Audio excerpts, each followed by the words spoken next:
Dan Illman, Mike Beer, race number 8 at Los Alamitos on Sunday. The Grade 3 Bayakoa for fillies and mares going 1 mile and a 16th. Let's take a peek at this field. Competitive group, Mike, in here. And the question for this race is your morning line favorite, the number 4 Mirth, who's just not my kind of horse. Mirth is a very good horse on the turf, and if this race was on the turf, she'd be barred from the wagering. But this race is not on the turf. It's on the dirt, and it's hard to actually know what she is on the dirt because from 4 tries early in her career before Mirth became Mirth, her best buyer on dirt was 25. Yeah, I mean, she's obviously pretty tough to take at a short price in this race because you just don't know what she's going to do on the main track. If she transfers her turf form, she wins. I wouldn't mind betting against that proposition. And while Mirth is a horse that has won from off the pace, the Mirth that we've seen over the summer into the fall, the Mirth that won the Rodeo Drive is one that likes to be up close to the pace. And I'm not sure she has that kind of speed on dirt. And Timeform US kind of agrees with that assessment. We throw up the pace projector. Mirth to number 4. She's parked there in 5th in the Chicklet in the Timeform US pace projector. I agree with you. At a short price, she might be the best and most talented horse. I'm not sure she's the best and most talented horse on dirt. Yeah, that's exactly how I look at her. She's just hard to take a short price on, Dan. Maybe she'll just win, but I don't think I would bet on that.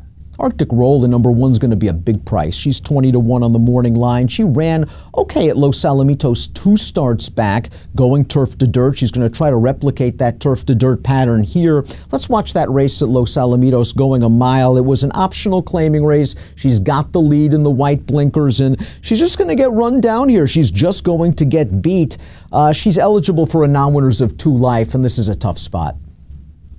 It is a tough spot for her. She did, earn an 80 buyer for this race, which is a career best for her. I don't think just a repeat of that's going to get it done. Look, she's pretty game in here. She just can't hold on at the end. I don't know. She just has to take a step forward, but she'd probably be a pretty nice price in this race, too.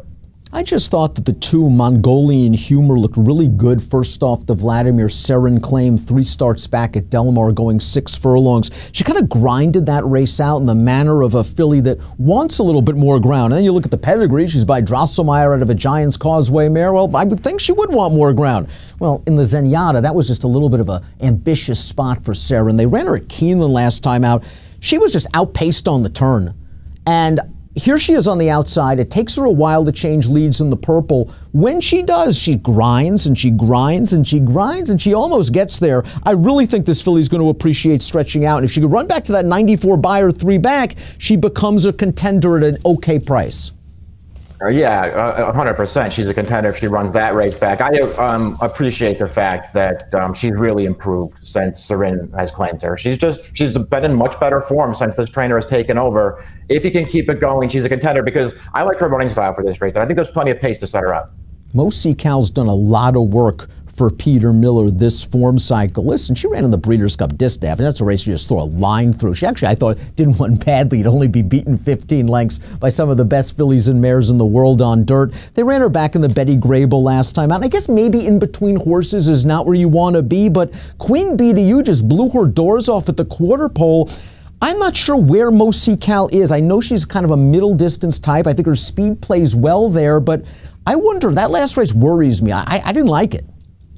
Yeah, I didn't think she ran well last time either. Listen, maybe routing's better for her than sprinting is, but I don't know. I think to her it's just all about what kind of trip can she get, because I think what she really wants to do is get out in front and sort of control the pace. And I think when she can do that, she runs really good races, and when she can't do that, she's not quite as effective. We'll see what kind of trip she can work out in here.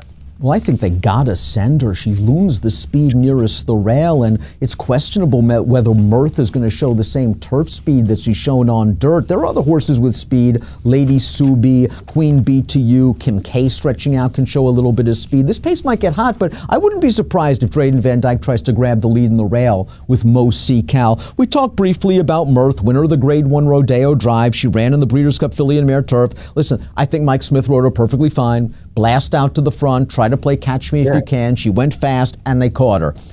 Again, the whole question about this race is price. If Mirth all of a sudden drifts up to something like 5-1, she becomes a lot more interesting. I just think people are going to see those G1s on her company line, and they're going to bet her.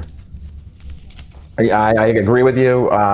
Listen, I don't know what the right price is for me on her. She's just, as you sort of said in the opening, I can't put it any better than that. She's not my kind of horse. I don't want to bet her in this race.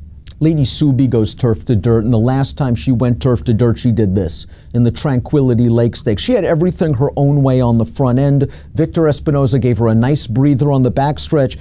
But again, she just looks like she's doing this kind of on her own. Now Victor's asking her for a run the last 16th of a mile. Zusha's also in this race. She'll clunk up for third. But Lady Subi looked really good here. This was a performance that kind of came out of nowhere. They were very reluctant to stretch this horse out when Chad had her, when John Sadler first had her in Southern California. Maybe a middle distance dirt router is what she's been all along. Maybe it is. We'll see if she can run that race again if she doesn't get control of the pace, because that probably had a lot to do with that performance. But, we'll see what happens. Maybe she just wants to go long. Listen, I'll admit it. I wasn't a fan of hers when she was in New York. I don't like her as a turf horse at all. I do like her a little bit more on dirt, but I don't know. We'll see. I don't know if I can really buy into her yet, Dan, but I guess if she runs that race two back, she could be really tough in here. The 6 Queen B to U is coming into this race in excellent form, and she has won at Los Al. She likes the surface, and that often is a major handicapping factor in these races. It is a quirky surface. She likes Del Mar also, as we saw in the Betty Grable last time out. Flavia and Pratt just parked her off those 2 speeds to her inside. She made the lead very easily at about the quarter pole, and she's on her way. It took her a while to change leads. She does now. It's over. She wins by 4.5, buyer of 86. I think there's no reason why she can't transfer this race to 2 turns. She's done it in the past. I agree with that. She looks really good winning this race. She's just in really good form right now, actually, and she likes Los Al. And I do think that she's a horse who can just sit a little bit off the pace, and I think that will work to her advantage as well. There's a lot to like about her in this race. If the pace is hotter than expected, and I think there's a chance, it could actually turn into a red bar scenario. Timeform US doesn't have. They have it as a fair situation. It benefits Zusha. Yeah. The question is Zusha good enough to win a race like this? Here's her most recent start. We saw her be defeated by Lady Subi when that one controlled the pace in the Tranquility Lake. Here we're going to see her be defeated by Mo Cal, and she's on the outside, and she's going to grind it out to finish second. Maybe she's running back into shape. This is her 4th start since a May layoff. She just doesn't seem very fast on the buyers. Yeah, she has to improve. And you know what? Maybe one of the things that could help her improve, Dennis, is she just gets a little bit of a different trip this time. Because as you say, there's a chance this pace gets a little more heated, and I think that would help her. The last 2 times she's run against horses back in this race, those horses got loose on her, and she really didn't have any chance. Maybe that doesn't happen this time, and it gives her a little bit more of a chance to get involved. On paper, the number 8, Kim K, really only has 1 race fast enough to compete in here. That was a non-winners of 1 other than win at Churchill Downs, going a 1-turn mile, where she kind of snuck away from that field on the backstretch and then just drew away. They didn't face a lot of pressure. But I wonder if you could look at her a different way and say, they ran her in the Indiana Oaks. She's 2-1 against Street Band, who's very good. They ran her in the Torrey Pines, and she just didn't fire that day. Last time out, they ran her 6 furlongs at Los Al. She was 7-10, and somehow she got so far back on the backstretch and wide, they turned into the stretch. Kim K is in another area code. She's widest. She's far behind. She's not going to catch this horse on the lead. This horse on the lead just has too big of a tactical advantage. But Kim K comes running late. I just wonder if this is kind of a little bit of a useful prep for her. She's been working regularly for this. This is her first race in a couple of months. I'm kind of interested in her maybe stalking and pouncing from the outside.